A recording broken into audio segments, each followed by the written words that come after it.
Hi, everybody. Peace, people. I'm going to see if I can wait till a couple more people come in the room. But if they don't, just let me go ahead and am I live now? I'm sorry, guys. This is my first time doing Facebook Live. So I'm a little out of sorts. So, it's at first I thought it was live, and it says, oh, you're live. Okay, so anyway, hey, guys. I am Monique. Hey, Kenya. I'm Monique the doula. Your friendly neighborhood doula. I am hey Adam, how you doing, bruh? I am a postpartum doula, and what that means is that I support families after they give birth. I do any and everything to help families to bond with the new life.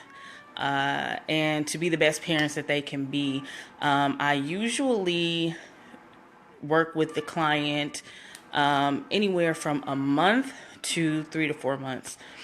And so I'm here because I know I'm on my personal page because I know a lot of y'all don't really even know what a doula is, don't really know what I do. I know I've gotten, oh, you hold babies and people pay you for that. Yeah, basically, yeah. Hey, Kenya. Y'all go ahead and share this. I have this. This is public, so please share it. This particular one is, oh, I'm sorry, Melissa.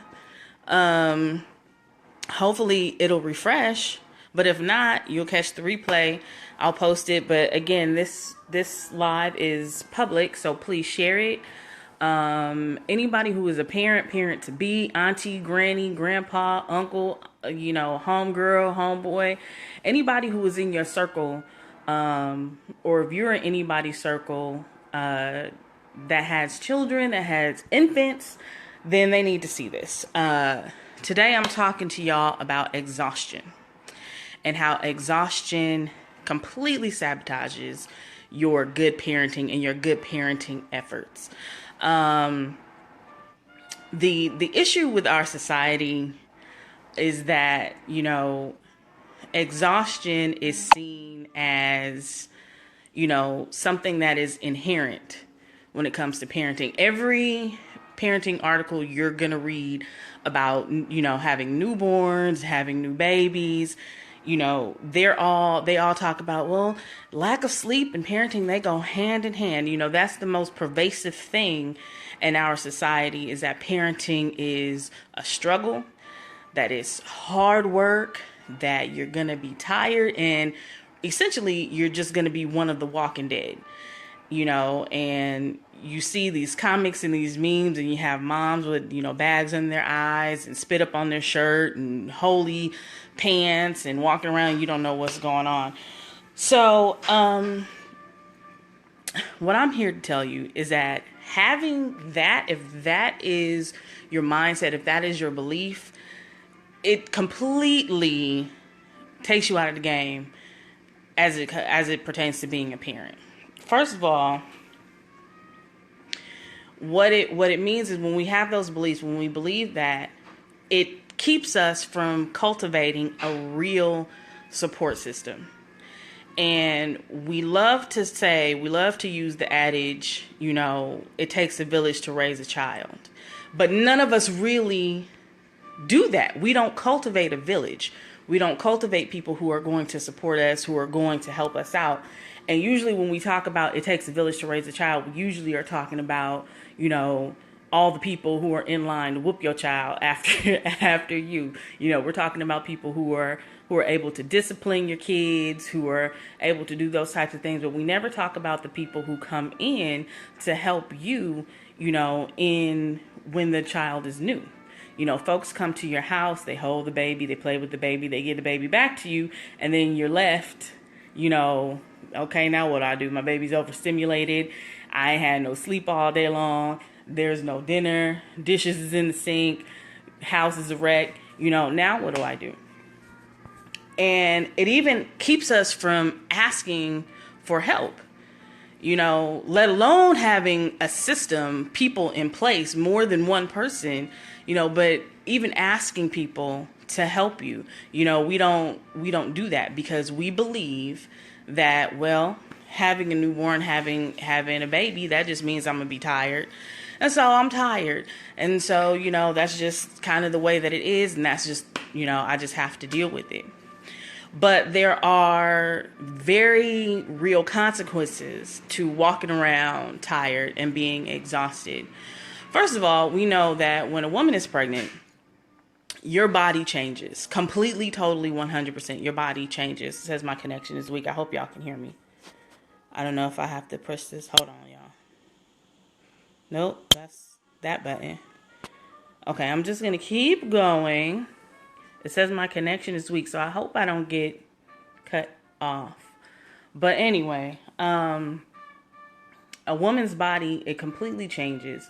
Your hormones are completely different. I won't say out of whack. I won't use that language, but your hormones are just totally different. You have a rise in progesterone, a rise in estrogen, you have a rise in cortisol, you have a rise in all of these different things, and so your hormones are crazy. And, you have feelings of, you can go from one moment from feeling joy to feeling, sad, to feeling overwhelmed, to feeling all kinds of things. Okay. That doesn't change once the baby is born. All right. And in fact, they might change a little bit, but they don't change as in they're going back to normal. And the only thing that helps us in getting our hormones to normalize is rest. And that is true for people, even for men, for women, for anybody. If you read any study, it will tell you that in order to regulate, if you want to regulate your hormones, one of the things that you have to make sure that you do is you get enough sleep and enough rest. If you are taking care of a newborn baby, you have to have your wits about you, of course. Okay, you got to keep that baby safe. You got to feed that baby. You got to make sure that baby is clean. If your hormones are out of whack, what happens? Well, you start getting things like the baby blues. You start getting things like postpartum mood disorders, like postpartum depression, postpartum anxiety, even postpartum psychosis and postpartum rage. And we see a lot of these things in the news where, tragedy strikes with mothers, and all of us, myself included, I've done it, we judge and we say, oh, this is a monster. Where was her village? Where was the grandmother? Where was the father? Where were these people or those people? And a lot of these women are suffering from severe postpartum mood disorders like postpartum psychosis and postpartum rage that contributes to them lashing out in unfathomable ways to most of us. And we know that, and we ask after the fact, well, where was this? Yeah, exactly. It's easy for us to judge, and we ask after the fact, after the tragedy has struck, where was this person, that person? Oh, she could have said to the granny, she could have said to the dad, she could have said to, but our belief system in our country, in our society, it makes us feel as if these things are not available to us. That because exhaustion just comes with the job, parenting is work. So exhaustion just comes with that. Being sleepy, that just comes with that. It just comes with it. And so just because I'm tired doesn't mean I need somebody to come in and to help me, which is obviously not the truth. And that's not to say that everybody is prone to those things. But postpartum depression is very real and it's very common. And another thing that people don't understand is that fathers suffer from postpartum depression just as often as mothers do. And in fact, yes, it is a badge of honor that we take on things and we just have to do it ourselves. And we're tired and we're exhausted. And in fact, we have mommy wars and we have wars, who has it the worst, is kind of a thing that we do. But fathers also can suffer from postpartum mood disorders. And there is a correlation in how often they suffer from it, and it mirrors. So basically, if a mother is suffering from postpartum depression, chances are the father will as well. And most oppression Olympics, exactly. And we don't pay attention to the fact that our fathers and the daddies in our society also suffer from this. And, exhaustion and lack of rest and lack of support is the number one reason why people suffer from these things. Especially if they're already prone to depression or prone to mood disorders before a child comes, then the lack of support is what can trigger postpartum mood disorders. Let's not even talk about the fact that, is that why they leave? That is how it shows up for men.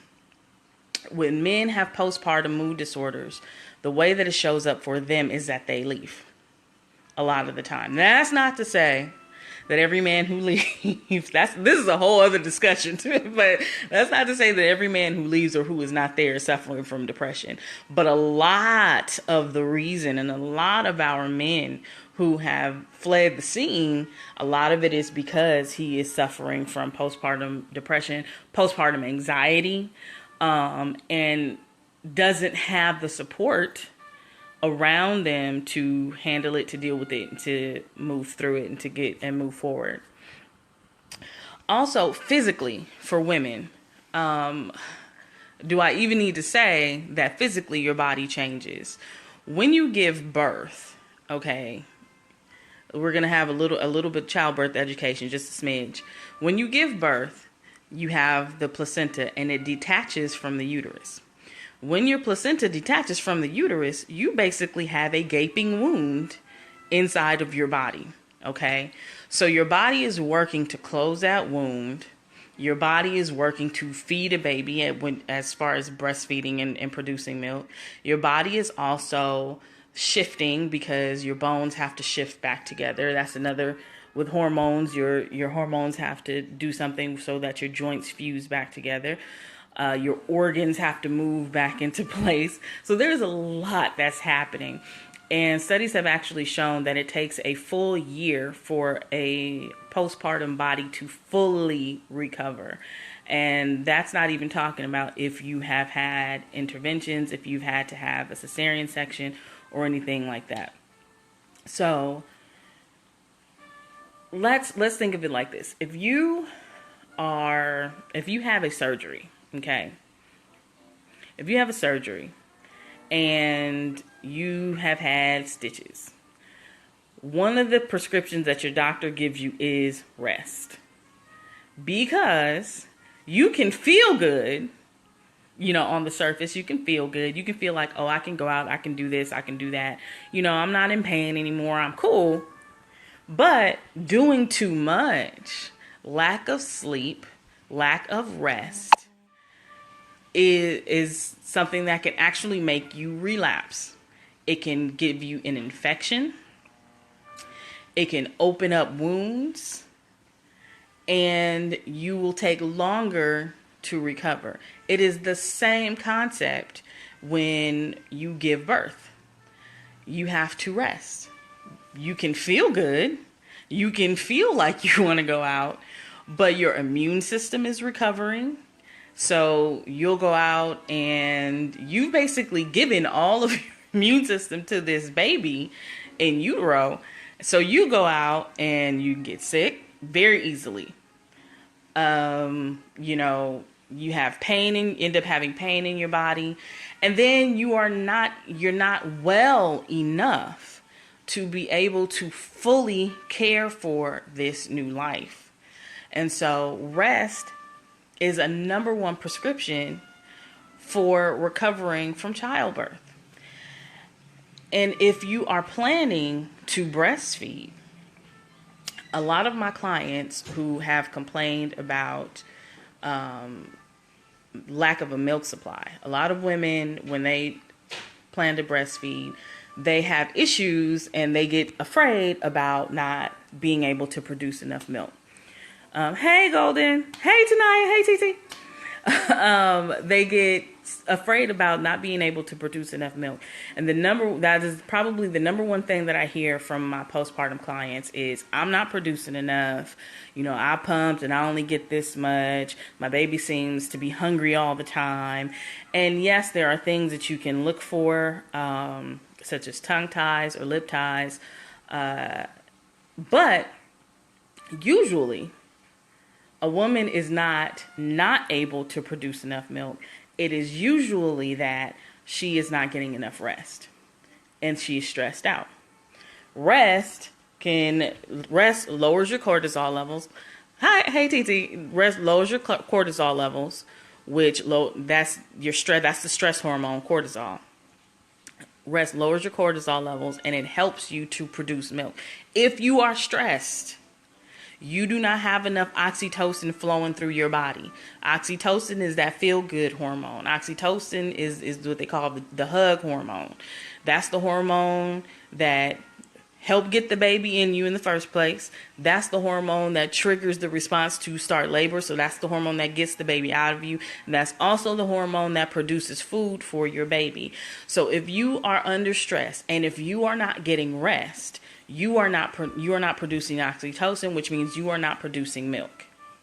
And usually the fix for a mother being able to produce enough milk is having support so that she can get rest, so that all she has to think about is nurturing herself and nurturing that baby. And that's it. In a lot of Eastern cultures, in most Eastern cultures, there is a belief that mother and baby are to be isolated for at least the first 40 days while everyone else around them takes care of the mother's duties, whether that's cleaning, cooking, errands, all that stuff, so that all mom is responsible for is caring for herself and caring for her baby. Now, that is the ideal. That is the ideal because that is what nurtures happy, healthy families. That is what keeps families harmonious. You know what happens when nobody is getting enough rest? You know what happens when mommy and daddy are exhausted and walking around crazy? It affects even their relationship. It affects them because he comes on, especially if your husband or your partner works outside of the home. They come home tired, exhausted, okay? All they want to do is kiss and hug on the baby. You tired and exhausted because you've been with the crying baby all day long. You've not showered. You probably haven't eaten. You probably, haven't done any of those things. And, you guys end up fighting. He said, well, you've been home all day. Well, you've been out all day. Well, and then the shame, the blame, and the oppression Olympics, like Jasmine said, starts between the two of you. So then the harmony is out of whack. Not only that, but mom and baby are connected. You are connected at a heart level. You are connected and you are bonded from the time the baby is in you. So everything that you feel, even outside of the womb, the baby can feel.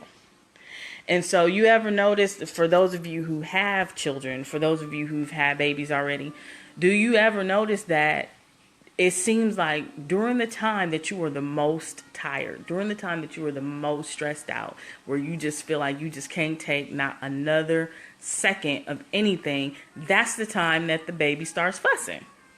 Like, that's the time that it's like, oh, now you want to cry, like you're fed, you're dry, I've been holding you for the last hour and bouncing and doing all this stuff. That's the time when the baby gets but they fussing because they can feel from you that something is not right. They can feel from you that they're stressed. And so being tired, it does absolutely nothing. It does nothing for you. Being tired is not supposed to be the staple of parenthood. It is not supposed to be something, and I'm not saying tired like, I want to go to sleep, but I'm talking exhaustion. And we've adopted that notion from whomever, I don't know who, but I want to encourage everybody to get rid of that notion. And the way you start to get rid of it is you need to begin to cultivate a support system. You need to begin to talk to the people around you and ask them for their help. Because the only thing that you should be doing at this point is taking care of you and taking care of the baby. And that makes everybody happy. If you don't have family, if you don't have friends that are close to you, then you need to, hey Vanessa, hey Shavonda, but you need to assess what you are doing, assess your finances, and hire somebody like me. Hire a doula, hire a postpartum doula, hire a mother's helper. Because you really have to think about what is important. You really have to think about what is the priority. And the priority is for you to be able to care for that baby in the best possible way. And you cannot do that being exhausted. You cannot do it being exhausted. Being a zombie every day does not help. And I mean that especially if you have other children. You're going to be being pulled too much and being exhausted and having a lack of joy in what you're doing as far as your parenting is concerned doesn't help anybody. Especially not you, and for sure, not that baby. So, I want to invite all of you, everybody on the replay. Hey, everybody on the replay, thank you for watching. Everybody, I want to invite all of you, if you want to learn how to cultivate yourself a support system, if you want to learn how to parent without exhaustion, and you want to do that, I invite you to hit me up in my inbox. You can hit me in my inbox, or you can, if anybody can do this for me and type for me my email address, you can email me, and it is the doula Monique. That is TheDoulaMonique